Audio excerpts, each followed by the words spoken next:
안녕하십니까, 임정수 목사입니다. 오늘 유튜브 바이블 6번째죠. 시즌 6 둘째 시간입니다. 차트 신약. 지난 시간에 짧아서 좋았다는 그런 평가가 있어서 저도 다행이고 감사합니다.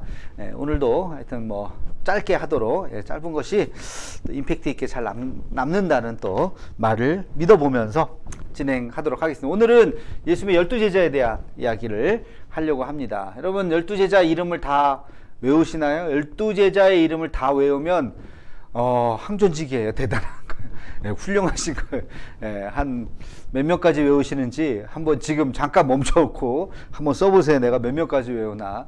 12명을 다 외우는 게 쉽지는 않을 겁니다. 하여튼 오늘 그 12명을 좀 빨리빨리 한번 보도록 하겠습니다. 자, 한번 책을 한번 보시면서, 책 있으신 분들 있죠? 책을 보시면서 진행하도록 하겠습니다. 한번 보시면, 자, 12제자. 12제자는 누구인가?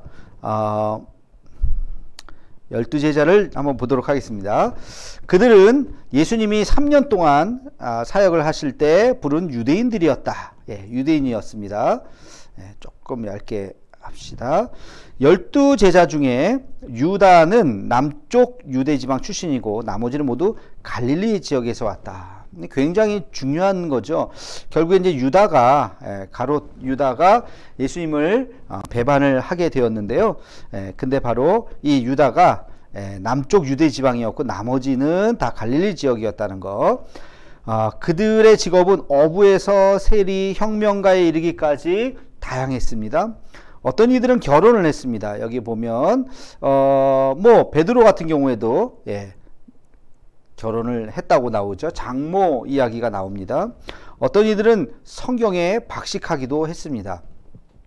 그들의 목적을 보겠습니다. 예수님이 세례 요한에게 세례를 받으시고 광야에서 40일을 지낸 후에 사람들을 가르치기 시작했고 사람들은 그를 따랐습니다.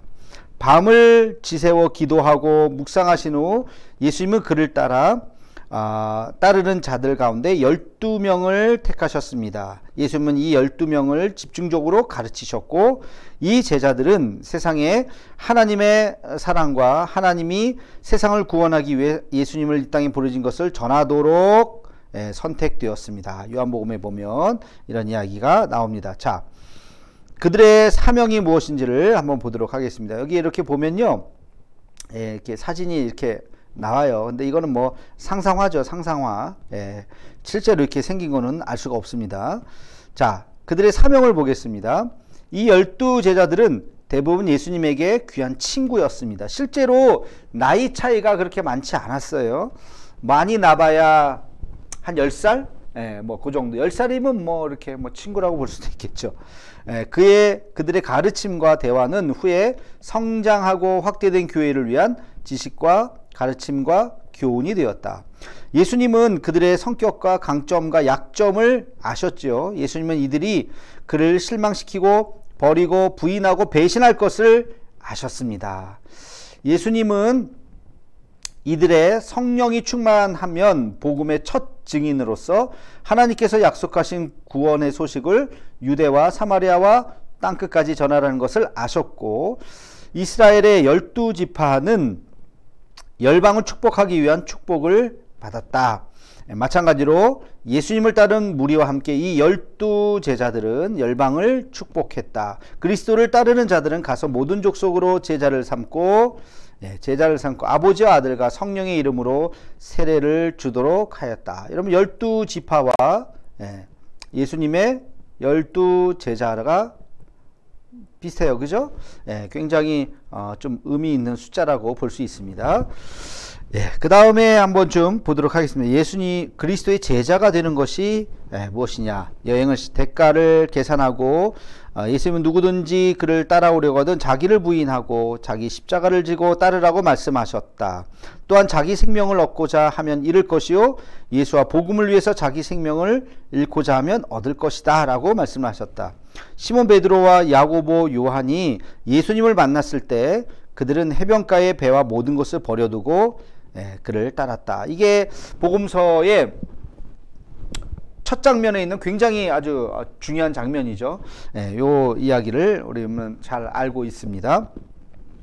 함께 예수님을 따르고 교제하고 예수님은 그를 따르는 자들이 온전히 연합할 수 있도록 기도하셨고 예수님을 따르는 자들을 함께 모이는 것을 힘쓰고 서로 격려했다. 예수님은 자신이 섬김을 받으러 온 것이 아니라 섬기러 왔고 자기 목숨을 많은 사람의 대속물로 주려고 온 것처럼 제자들 가운데 누구든지 크고자 하는 이는 종이 되어야 한다고 말씀하셨다. 예수님 스스로가 종이 되신 것처럼 제자들도 종이 되어야 한다라고 말씀을 하셨습니다. 자, 그 다음에 실패와 용서. 예수님이 잡히셨을 때 모든 제자들은 그를 버리고 도망갔다. 그쵸? 베드로가 대표적이죠. 베드로는 목숨을 잃을까 두려워서 그를 모른다고 부인했다. 그것도 3번이나 부인했습니다.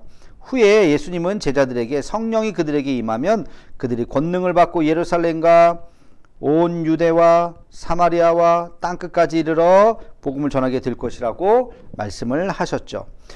예수님은 그들에게 성령을 보낼 것과 성령이 그들을 인도하고 은사를 주어 그들의 사명을 감당하도록 도울 것이라고 약속하셨어요. 성령이 이제 예수님이 승천 후에 성령이 이들을 역사하고 또 이들을 통해서 하나님의 나라를 만들어가는 것을 볼 수가 있죠.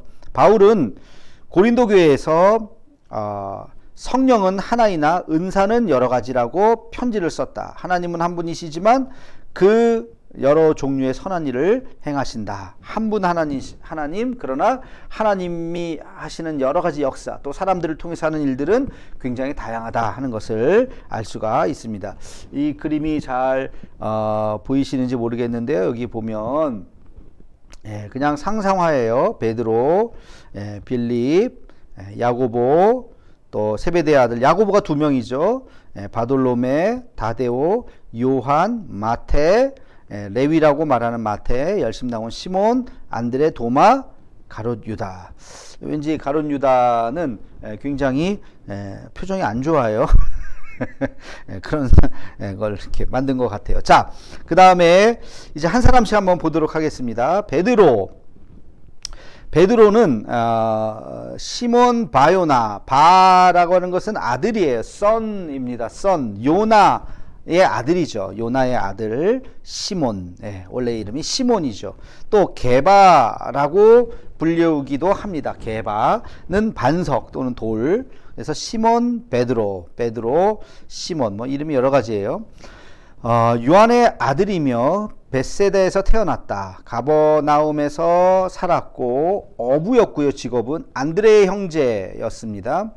야고보와 요한의 동업자. 야고보와 요한은 형제죠. 이 형제의 동업자. 같이 아마 이제 어부 역할 하면서 같이 물고기를 잡고 뭐 그랬던 것 같아요.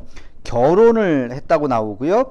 예루살렘 교회의 한 기둥인데 아주 큰 기둥이죠. 오순절 후에 담대히 말씀을 전하고 병을 고치고 유대인과 이방인들에게 말씀을 가르치는 사람이 되었죠. 말씀을 전한다는 이유로 헤롯에게 감옥에 붙잡혀 그 다음에 주의 천사가 구해 주었다. 이게 사도행전 12장에 나오는 이야기죠.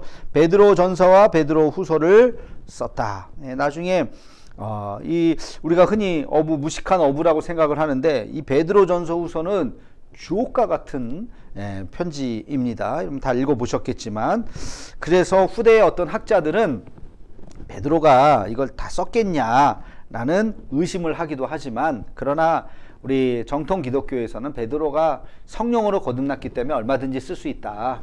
이제 그렇게 이야기를 하죠. 충동적이다. 베드로의 성격이. 그러나 겁이 또 많고 다혈질이고 정이 많고 굉장히 독특합니다. 통찰력이 있으나 굉장히 또 어떤 면에서는 또 무디고 용감하여지고 견고해졌다. 오순절 후에는. 오순절이라는 건 성령이 임한 이후죠. 성령이 임한 이후에는 굉장히 많이 변화가 되었다는 것을 알 수가 있습니다. 사람을 낚는 어부로 부름을 받았다. 유명한 장면이죠. 베드로가 어부였기 때문에 내가 너를 똑같은 어부가 아니라 이제는 물고기를 잡는 어부가 아니라 사람을 낚는 어부가 될 것이다. 모든 것을 버려두고 예수님을 따르고요. 예수님의 핵심 제자 중 한 명, 핵심 중에 핵심이죠. 뭐 수제자라고 말을 하죠. 시몬은 예수님이 그리스도이며 살아계신 하나님의 아들이라고 말했다. 예수님은 그를 베드로, 반석이라고 이름 지어주셨고, 이 반석에 내 교회를 세우리니 음부의 권세가 이기지 못하리라. 아주 유명한, 그래서 이 말씀을 가지고 카톨릭은 일대 교황을 베드로다 이렇게 이야기를 하고 있죠. 예수님이 죽을 것이라는 것을 거부해서 예수님에게 꾸중을 들었다. 절대 죽지 않겠습니다. 근데 아니다, 나는 죽어야 된다. 그쵸? 십자가에 달려 돌아가셔야 하는 거죠. 예수님의 변화된 모습을 이제 보았죠. 이게 이제 변화산에서의 신성이 드러나는 변화산에서의 그 영광을 이 베드로는 보았습니다. 예수님의 최후의 만찬을 위해 다락방을 준비하러 베드로를 보냈고, 예수님이 베드로에게 자기를 3번 부인할 것을 미리 말씀하셨고, 겟세마네 동산에서 예수님과 함께 있었고, 부활하신 후 베드로에게 가서 요한복음 21장 아주 명장면이죠. 내 양을 치라, 내 양을 먹이라. 내가 나를 사랑하느냐라는 이야기를 하는 아주, 그래서 이 사건 이후에 베드로가 변화가 되죠. 하나님은 죄를 용서하시고 그를 사랑하는 자들의 믿음을 강하게 해 주신다. 파피아스는 2세기 기독교인들에 의해서 기록된 하나의 책인데요. 마가가 베드로의 필기자였으며 마가복음을 베드로의 증인을 바탕으로 기록했다고 한다. 제가 지난번에 한번 말씀을 드렸습니다. 그래서 마가가 최초의 복음서인데, 마가는 예수님의 제자가 아님에도 어떻게 복음서를 쓸 수 있었느냐? 마가 뒤에 베드로가 있었다는 것이죠. 그래서 잠깐 좀 볼까요? 여러분, 마가는 누구죠? 마가는 마가 요한, 바나바의 조카죠. 생질.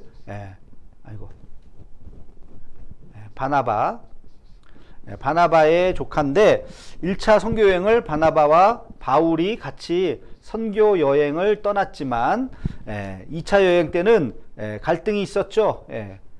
그래서 바울이 마가를 데리고 가기 싫어했어요. 마가가 중간에 도망갔잖아요. 그래서 바나바가 마가를 베드로에게 보냅니다. 그래서 베드로로부터 소위 양육을 받아요. 마가가 양육을 받으면서 베드로의 예수님에 대한 이야기를 듣게 되죠.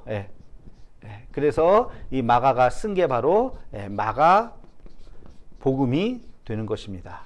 실제로 마가 자신이 또 마가복음에 보면 예수님을 만났던 그 이야기도 또 쓰게 됩니다. 그래서 이런 약간 구도가 있다는 것을 여러분이 잘 이해하면 이 말씀이 무슨 말씀인지 이해가 될 겁니다. 다시 또 책을 보도록 하겠습니다. 전해지는 이야기에 따르면 베드로는 거꾸로 매달려 처형되었다고 한다. 베드로는 로마의 네로의 통치 때 처형을 당했고, 베드로의 상징은 천국의 열쇠를 뜻하는 열쇠이다. 천국의 열쇠를 갖고 있는 그런 베드로입니다. 이제 뭐 정리가 좀 되셨겠죠? 베드로만큼 또 중요한 제자도 없어요. 그 다음 세베대의 아들 야고보 보겠습니다. 세베대의 아들이고 보아너게 우레의 아들 야고보 장로, 위대한 야고보. 여기 야고보가 성경에 보면 여러 명이 나와요. 이게 구약에는 야곱이죠. 야고보가 야곱하고 이제 같은 이름인 건데, 예수님의 동생 야고보가 또 나와요. 그래서 예수님의 동생 야고보와 이 야고보, 예수님의 제자 야고보는 동일 인물이 아닙니다. 다른 인물입니다. 그래서 그걸 잘 구분하고 보셔야 됩니다. 다시 보시겠습니다. 세베대의 아들, 살로메의 아들, 그리고 아버지, 형제와 함께 어부였고요. 요한의 형제죠. 요한. 그리고 베드로와 동업자이고 헤롯 아그리파 1세의 칼에 죽었어요. 12제자 중 성경에 믿음으로 죽은 것이 기록된 유일한 제자다. 그러니까 그 최초의 순교자가 우리가 스데반으로 알고 있죠. 그 다음에 야고보가 일찍 죽었어요. 그래서 그 이후에 여기 뭐 사도행전 12장에 나오는데, 그 이후에 죽은 그 이후에 등장하는 야고보는 예수님의 제자 야고보입니다. 자, 계속 보겠습니다. 복수심이 많고 맹렬하고, 그래서 보아너게 울의 아들이라고 하는 별명이 있고요. 이기적이고 자만심이 강하고 후에 그리스도께 헌신하고 용감해졌다. 사람을 낚는 어부로 부름을 받았고, 요 베드로와 함께 이렇게 같이 돼 있죠. 그리고 모든 것을 버려두고 예수님을 따랐다. 이것도 똑같습니다. 예수님의 핵심 제자 중에 한 명이고, 그렇죠? 베드로와 야고보와 요한, 이 셋이 핵심 제자죠. 예수님은 그를 울의 아들 요한이라고 이름을 지어 주었다. 그리고 하나님께 사마리아 마을에 불을 내려달라고 하여 그의 형제 요한과 함께 예수님께 꾸중을 들었고, 예수님 변화산 모습, 이 변화산에서도 역시 베드로와 야고보와 요한이 이 세 명을 또 데리고 가시죠. 예수님이 하나님 나라의 오른편과 왼편에 앉게 해달라는 야고보와 요한의 요청에 대답하시고, 겟세마네 동산에서 예수님과 함께 있었고, 그리고 기도하러 가실 때 얘기하는 거예요. 마지막 잡히시기 바로 직전에 예수님이 부활하신 후 갈릴리 호수에서 기적적으로 고기가 많이 잡힌 것을 목격하였다. 이 요한복음 21장에도 베드로와 함께 이제 있었죠. 그리고 고난의 때에 굳게 서라. 이게 이제 교훈이고요. 그 다음에 이제 어떤 이들은 스페인 최초의 주교였다고 한다. 야고보의 상징은 그의 순교를 기념하는 칼과 주교의 모자다. 이거는 이제 그 이후에 교회사 시대 때 덧붙여진 이제 이야기입니다. 자, 그 다음에 보겠습니다. 세 번째 요한. 요한은 세베대의 아들, 아까 야고보와 요한, 그죠? 복음의 전도자요, 보아너게, 우레의 아들, 아까 형제였기 때문에 똑같이 계시자, 사랑받는 제자, 예수님이 사랑하신 제자. 그래서 요한만 순교를 당하지. 좀 사진도 좀 수염이 별로 없죠? 여기 수염이 별로 없어요. 그러니까 굉장히 젊은, 예수님이 사랑하는 제자다라고 하는 그런 이제 요한입니다. 자, 보겠습니다. 세베대의 아들, 그리고 살로메의 아들이고 아버지 형제와 함께 어부고, 여기까지는 다 똑같아요. 야고보의 형제고 베드로와 동업자, 여기까지도 똑같아요. 예루살렘 교회 한 기둥이 되었다. 그렇죠? 예루살렘 교회의 기둥이 누가예요?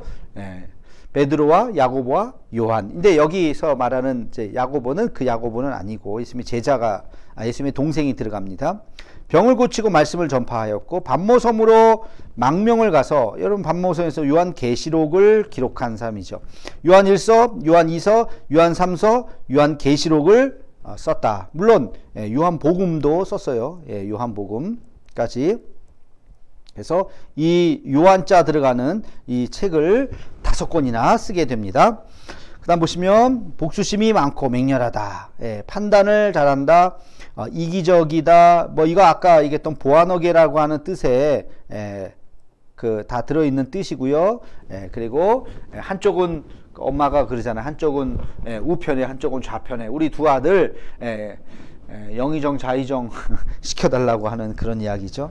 오순절 후에 담대하고 사랑이 많고 열정적으로, 오순절 후에 다 변하게 돼요. 예수님의 핵심 제자 중에 한 명이요.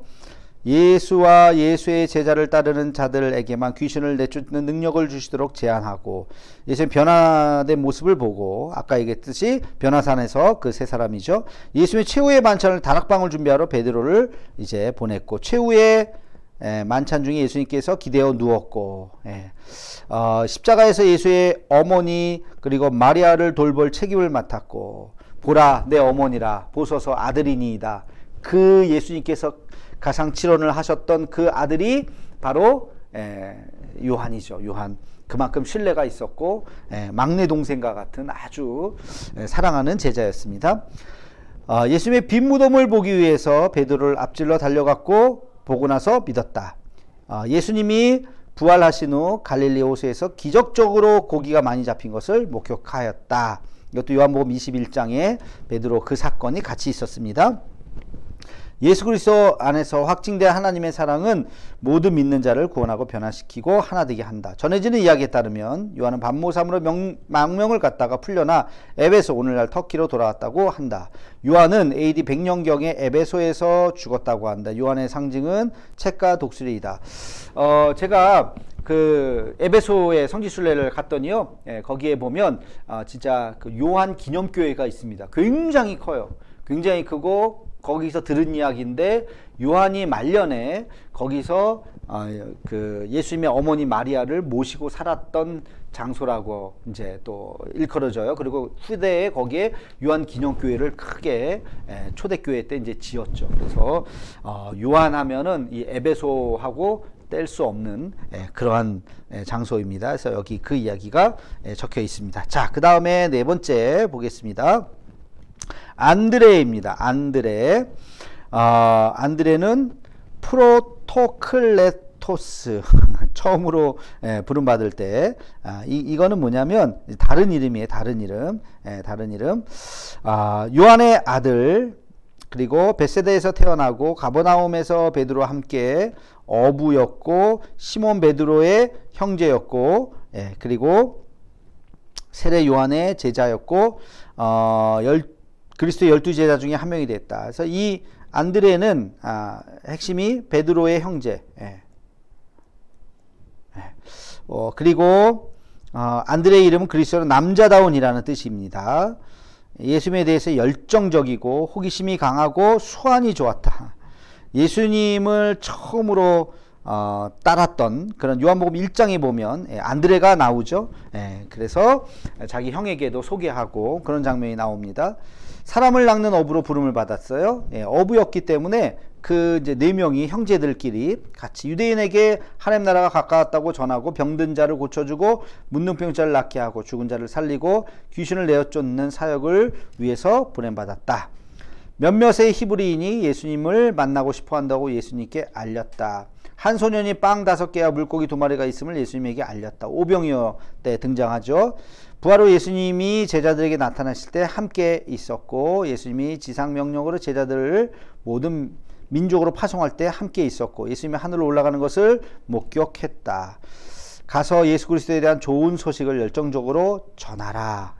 어떤 이들은 안드레가 그리스와 아시아 소국 러시아에 가서 그리스, 아시아 소국, 러시아에 가서 복음을 전했다고 말하고, 7세기 전에 내려온 이야기에 따르면 안드레가 로마 지방 총독에 의해서 X자 모양의 십자가를 달려 처형당했다고 한다. 안드레의 상징은 X자 모양의 십자가이다. 그래서 X자 이렇게 두 팔을 이렇게 벌려서 두 팔을 이렇게 X자 모양의 이렇게 해서 처형을 당한 그런 기록이 이제 있습니다. 그 다음에 빌립을 보겠습니다. 빌립이라는 이름도 굉장히 흔하죠. 빌립. 제 사진을 이쪽으로 반대로 옮길 수 있으면 옮겨주시면 좋겠네요. 그게 안 되면은 그냥 삭제를 해주셔도 될 것 같아요. 그쪽이. 가겠습니다.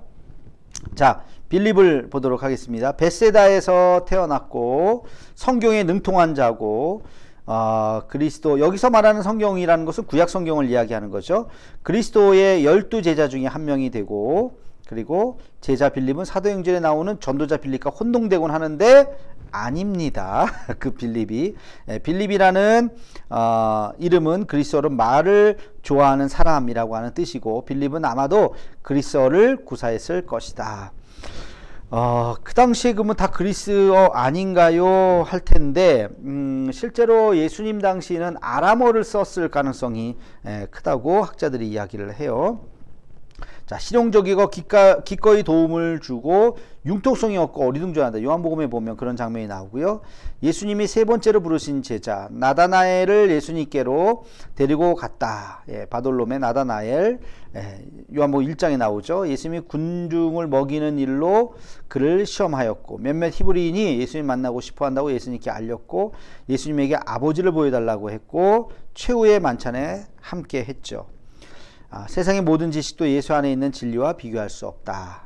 그렇게 요약이 됩니다. 전에 내려온 이야기에 따르면 빌립은 스키타이, 오늘날 우크라이나에서 살면서 말씀을 전했다고 한다. 빌립은 프리지아, 오늘날의 터키의 히에라폴리스의 큰 십자가에서 처형되었다.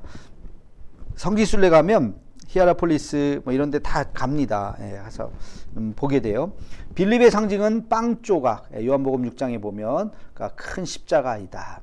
요때 이제 등장을 하기 때문에 그렇습니다. 그리고 어떤 이들은 그가 스페인 최초의 주교였다고 하고, 야곱의 상징은 그의 순교를 기념하는 칼과 주교의 모자이다. 예, 그렇게 이제 세 명을 살펴보았습니다. 그 다음 보겠습니다. 바돌로메 보겠습니다. 바돌로메. 이 바돌로메가 바로 나다나엘이죠. 요한복음 1장에 나오는 나다나엘입니다. 갈릴리 가나에서 태어나고 자랐다. 다 갈릴리 출신이에요. 히브리 성경에 능통하였고 그리스도의 12제장 중에 한 명이 되었다. 바돌로메라고 하는 이름은 히브리어 돌메의 아들. 아까 바가 뭐라 그랬어요? 아들이라 그랬잖아요. 그래서 바돌로메. 돌로메의 아들이다. 돌로메. 나다나의 이름은 히브리어로 하나님이 주심이라고 하는 뜻이다. 굉장히 회의적인, 의심이 많은 거죠. 그리고 정직하고 신실하다. 예수님은 나다나엘이 정직한 이스라엘 사람이며 무화과 나무 아래 있을 때 그를 보았다고 말씀하셨고, 나다나엘 예수님이 하나님의 아들이며 이스라엘 왕이라고 말하였고, 예수님은 나다나엘에게 기대할 바를 깨우쳐 주셨고, 이거 다 요한복음 1장에 나오는 이야기들이에요. 여기 보면 요한복음 다 1장이에요. 기적적으로 고기가 많이 잡힌 것을 목격했고, 예수님이 부활하신 후 예수님과 함께 아침을 먹었다. 여기 21장에도 등장을 합니다.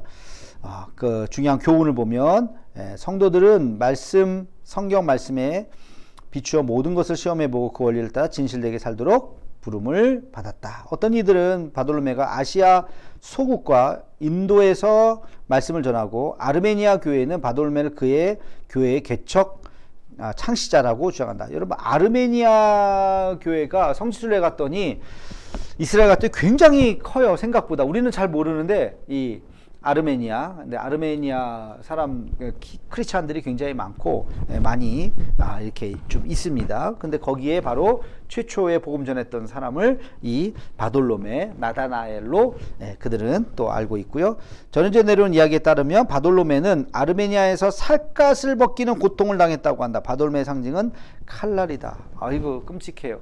그렇게 순교당하신 분이 바로 바돌로메였다. 자, 그 다음에 마태. 여러분, 마태는 잘 아시죠? 마태. 레위라고 하는 이름으로 쓰고, 알포의 아들 레위. 알포의 아들이고 가버나움 출신이고 갈릴리의 세리였습니다. 세리는 말 그대로 지금 우리 그 세관원을 이야기합니다. 세금을 걷는 사람들. 알페오의 아들 야고보의 형제로 추측이 된다. 그리스도의 12제장 중에 한 명이 되었고 마태복음을 썼다. 이게 중요한 거예요. 그죠? 마태는 마태복음을 썼습니다. 마태의 히브리어 이름은 하나님의 선물이라고 하는 뜻이다. 그는 참회했고 대접을 참 잘했고, 마태는 세간을 떠나 예수님을 따랐어요. 마태는 예수님을 그의 불의한 친구들과 함께 저녁 식사에 초대했고, 유대인에게 하나님 나라 가까웠다라는 말씀을 듣고 병든 자를 고치고 문둥병 자를 깨끗하게 하며 죽은 자를 살리고 귀신을 쫓는 사역을 위해 부름을 받았다. 최후의 만찬에 함께 있었고, 예수 그리스도는 모든 이 심지어 죄인과 버림받은 사람들을 위해서 오셨다. 이게 이제 마태의 교훈이고요. 마태는 페르시아, 마케도니아, 시리아, 파르타고, 미디아, 에디오피아 왕들에게 복음을 전했다고 한다. 여기를 보면 굉장히 넓은 지역에, 페르시아는 이란이고요. 오늘날에 여기 이디오피아 왕들은 북아프리카 지역인데요. 전해져 나오는 이야기에 따르면 마태는 순교했는데, 마태의 상징은 예수를 만나기 전에 그의 직업을 세금을 걷는 일이었기 때문에 동전주머니이다. 그런 이야기가 있습니다. 여러분 잘 알듯이 이 마태는 세리하고 마태복음을 썼다. 자, 도마 보겠습니다. 도마도 많이 알죠. 의심 많은 도마, 우리가 그렇게 이야기하죠. 디두모는 쌍둥이라는 뜻이고, 아마 이 도마가 쌍둥이였을 것이라고 추측을 하죠. 유다 도마, 이름과 성을 보면 유다 도마다. 의심 많은 도마다. 그는 쌍둥이 중에 한 명이었을 것이다. 그리스도의 12제장 중에 한 명이 되었다. 여기 보면 이제 마태복음, 누가복음, 마가복음, 누가복음에 도마의 이름이 다 나옵니다. 질문이 많았고 의심이 많았고 용감했고 신실했다. 베다니로 가는 제자들은 용감하게 제자들을 격려하였고 예수님이 가고 계신 곳을 어떻게 알 수 있는지 물었죠. 어디로 가시나이까? 뭐 이렇게 예수님의 상처난 곳을 만져봐야 믿을 수 있겠다고 말함으로써 예수님의 부활을 의심해. 이게 제일 유명한 이게 제일 유명한 이야기죠. 내가 그 못자국에 손가락을 넣어봐야 돼. 이제 그런 거 아닙니까? 예수님이 주님이시며 하나님임을 확신했고 기적적으로 고기가 많이 잡힌 것을 목격했고 예수님이 부활하신 후 예수님과 함께 아침을 먹었다. 요한복음 21장에도 도마가 등장을 합니다. 예수님은 성도들이 의심을 극복하고 신실할 수 있도록 이끄신다. 이게 도마가 주는 교훈이에요. 도마는 인도로 가서 역시 이 도마의 상징은 인도예요. 교회를 설립했다고 하는 이야기가 전해지고 도마는 창에 찔려 순교하고 인도에 묻혔다고 한다. 도마는 목수였다고 하고 도마의 상징은 창의 머리와 T자이다. T자 십자가. 이게 도마의 상징이고 그리고 도마하면 인도에서 실제로 인도 가면요. 도마 기념교회가 굉장히 많이 있습니다. 그렇게 우리가 알 수가 있어요. 자, 그 다음에 이제 마지막 4명이 남았습니다. 마지막 4명을 한번 보도록 하겠습니다. 이렇게 다 됐죠? 3명, 2명, 둘, 셋, 마지막 4명. 자, 여기 야고보가 또 나와요. 야고보가 이 야고보는 작은 야고보, 우리가 흔히 동명이인이 있으면 A, B 이렇게 하기도 하고 큰 영숙이, 작은 영숙이 이렇게 했잖아요. 여기 알페오의 아들 야고보인데 똑같은 동명이 있어서 알페오의 아들 야고보, 어린 야고보, 작은 나이가 좀 어리고 나이가 어리니까 키도 좀 작았겠죠. 알페오의 아들 그리고 알페오의 아들인 세리 마태의 형제로 추측을 한다. 마태의 형제로 그리스도의 12 제자 중에 한 명이 되었고 알페오의 아들 야고보는 예수님의 형제 야고보와 종종 혼돈이 된다. 그래서 야고보가 2명이라는 거. 그 다음에 보면요. 그리스도의 12 제자 중에 한 명으로 선택됐고 유대인에게 하나님 나라가 가까웠다는 말씀을 전하고 병든 자를 고치고 문둥병 자를 깨끗하게 하며 죽은 자를 살리고 귀신을 쫓는 사역을 위해서 부름을 받았다. 마태복음 10장에 나오죠. 최후의 만찬에 함께 있었고 예수님이 부활하신 후 제자들에게 나타나실 때 요한복음 20장에도 함께 했다. 예수님을 따르는 모든 사람들은 세상의 주목을 받지 않아도 하나님의 일을 이룰 수 있다. 이게 그러니까 주목을 받지 않아도 이게 중요한 거예요. 알페오의 아들 야고보는 그렇게 주목되는 인물이 아니지만 그를 통해서 하나님이 놀라운 일을 했죠. 알페오의 아들 야고보는 젤럿이라고 하죠. 열심당이라는 혁명당에 소속되어 있었다. 정치적으로는 가장 좌파라고 할 수 있는 거예요. 야고보는 유대인에게 잡혀 성전에 이끌려가서 막대기로 맞아 죽었다고 전해진다. 그래서 이 알페오의 야고보도 순교를 당했습니다. 자, 그 다음에 다데오 보겠습니다. 다데오 잘 모르실 수 있어요. 유다 다데오, 야고보의 아들 유다, 레베오라고 또 이름을 이야기하기도 하고요. 야고보의 아들이고, 다 이름이 비슷비슷해요. 이 야고보는 물론 다른 아버지죠. 그리스도의 12 제자 중에 한 명이 되고, 다데오와 레베오는 아람어로 사랑받는 또는 진심으로 사랑하는 이라는 뜻이고, 유다는 히브리 이름으로 찬양이라는 뜻이다. 그래서 유다 다데오, 유다는 예수님의 형제인 유다와 유다 바사바, 유다 이스가롯과 혼동이 된다. 그래서 여기 보시겠지만 가롯 유다하고 또 다른 거예요. 그냥 여기는 다데오예요. 그 다음 질문이 많고 혼란스러워하고 있다. 그리스도의 12 제자 중 한 명으로 선택되고 유대인들에게 하나님 나라 가까웠다는 말씀을 전하고 병든 자를 고치고 문둥병 자를 깨끗하게 하고 죽은 자를 살리고 귀신을 쫓는 사역을 위해서 부름을 받았다. 예수님에게 자기를 따르는 자들에게 나타내시고 세상에 나타나지 않는지 질문을 하고 최후의 만찬에도 함께 있었다. 예수님은 그를 따르는 성도들에게 그의 진리를 나타내 보여주신다. 다데오는 열심당의 당원이었다고 전해진다. 이게 지금 2명이 열심당이에요. 대부분 예수님의 형제인 유다가 유다서를 썼다고 믿으며 어떤 학자들은 다데오가 유다서를 썼다고 믿는다. 그래서 요한계시록 바로 앞에 유다서가 있잖아요. 그 유다서가 누가 썼느냐? 예수님의 형제인 유다가 썼다는 게 정설인데 일부는 이 다데오가 썼다라고 말하기도 한다는 거예요. 다데오의 상징은 그가 배를 타고 선교여행을 다녔기 때문에 붉은 수평선에 떠 있는 은도시 달린 금배이다. 뭐 이런 것들은 뭐 그냥 여러분 뭐 이렇게 몰라도 돼요. 하여튼 그런 상징이 있다. 근데 이거 알아야 되는 게 여행을 가면 유럽을 가거나 이런 데 가면 그런 상징들이 이렇게 많이 나오거든요. 그래서 그런 상징들을 이런 상징들을 알고 있으면 아 저게 예수님의 제자 누군가를 말하고 있구나 하고 아는 만큼 보이는 거죠. 모르면 그런가 보다 하는 거고. 자, 그 다음 보겠습니다. 열심당원 시몬. 여기는 이름 자체가 이 시몬 앞에 열심당원이 들어가 있어요. 가나안인 시몬. 자, 열심당, 아까 젤롯 땅이라고 그랬어요. 열심당원이라고 아예 그냥, 그러니까 지금 이 셋은 다 뭐예요? 열심당원으로 추정이 되는 거예요. 그죠? 그러니까 굉장히 그렇게 볼 수가 있어요. 그리스도의 12제자 중에 한 명이 되고, 시몬은 히브리어로 듣고 있는 이라고 하는 뜻이고, 가나안인은 아람어로 열심 있는 사람이라고 하는 뜻이다.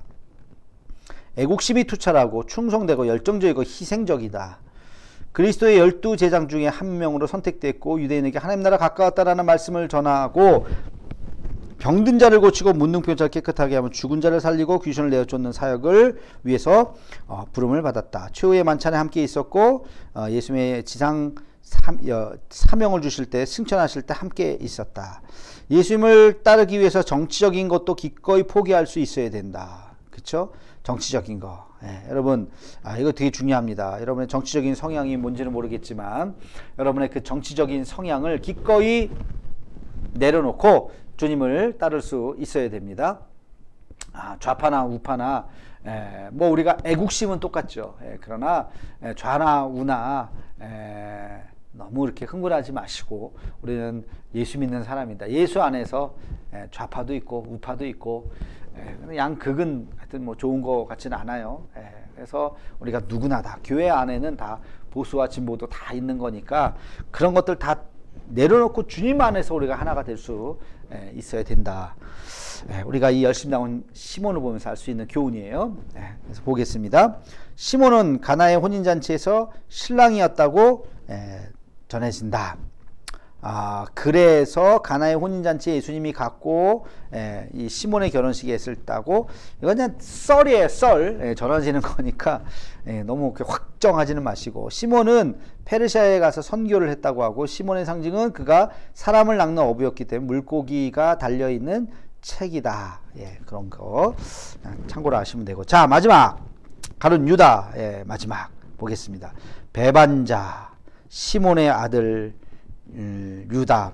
유다는 제자들 금괴를 맡은 자로 도둑이었다. 금괴. 유다는 예수님을 배반하고 나서 양심의 가책을 느껴 피값인 돈을 성전에 던지고 목을 매달아 죽었다.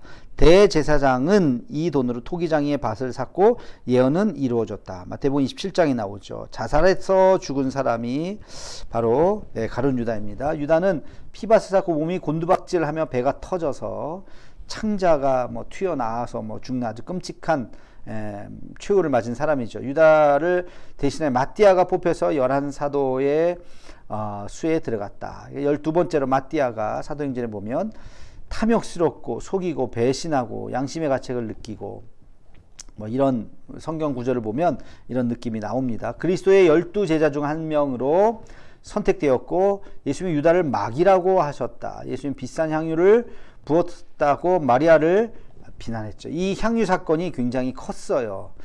이 향유가 300데나리온의 향유를 부었잖아요. 이 향유를 부은 사건 때문에 결국에는 예수님의 가룟 유다 입장에서는 예수님을 실망한 것이고 예수님 입장에서는 이제 가룟 유다에 대해서 또 실망을 하는 사건이 있었습니다.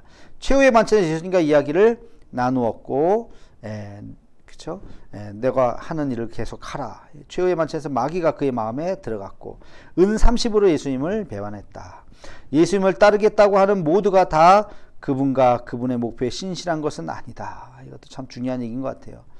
교회 안에도 뭐 우리가 이렇게 인정하고 싶진 않지만 마귀의 역할을 마귀는 아니에요. 그러나 마귀의 종노릇을 하는 사람이 있을 수 있어요. 교회를 분탕질시키고 시끄럽게 만들고 하는 그래서 마귀가 하는 일인데 거기에 속아서 어느 날 정신 차리면 우리가 마약하는 사람이 나중에 정신 차리면 내가 왜 그랬지, 음주운전 하고 나서 내가 왜 그랬지, 너무 죄송합니다 막 하잖아요. 그런 것처럼 마귀에 사로잡히는 어떤 순간들이 있는 거죠.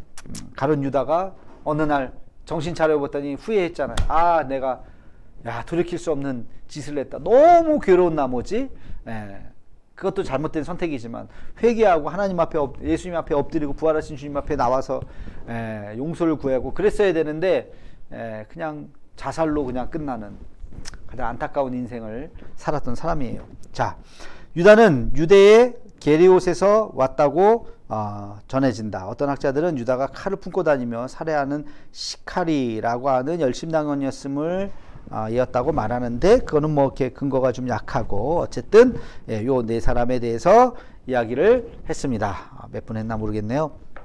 자, 오늘은 여기까지 오늘 여기까지 하고요. 오늘의 키워드를 이야기하도록 하겠습니다. 오늘의 키워드는 예수님의 12제자 중에 12제자 중에 그 뭐랄까 복음서를 쓴 사람 두 사람, 복음서를 쓴 사람 두 명이에요.